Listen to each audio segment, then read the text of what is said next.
Kicking Horse Canyon was constructed in the 1960s. It was a 2-lane highway.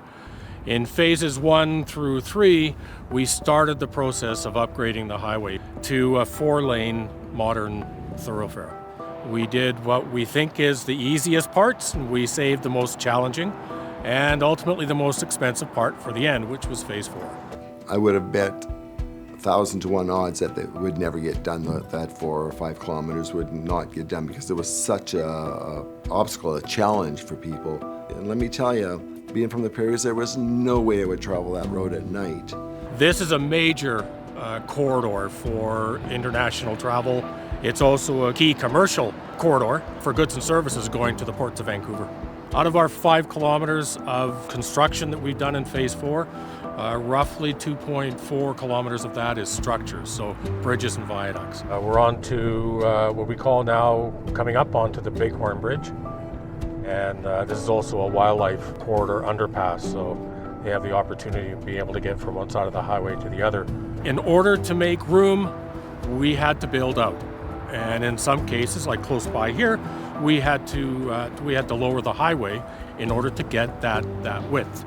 In order to keep workers safe and the traveling public safe, we had to engage in some fairly extensive closures of the canyon. We created what we called a community liaison committee. So we came up with basically a commuter pass system and commuter windows. So once in the morning, once in the afternoon. Significant stoppages during the daytime. The easier question is ask who wasn't involved. The whole community was involved from every stakeholder perspective, from wildlife to tourism to school district. I think the communication worked excellently. They had to accommodate, and they were willing to accommodate, the day-to-day workings of our community. The BC Benefits Agreement, we were one of the early major projects to actually engage in that program. And that worked out really well for us. It brought us some very good, skilled people. It's helped bringing our people back to want to, live back where they grew up or where they're from or any of those opportunities. So they were welcomed with arms wide open and had nothing but positive experience there working on it. I can already see the impact that it's had on the valley.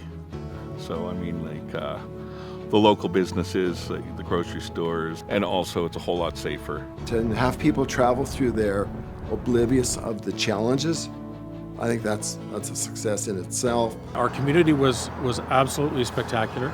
The fact that I live here and I use this highway quite a bit is really gratifying to see it coming to completion.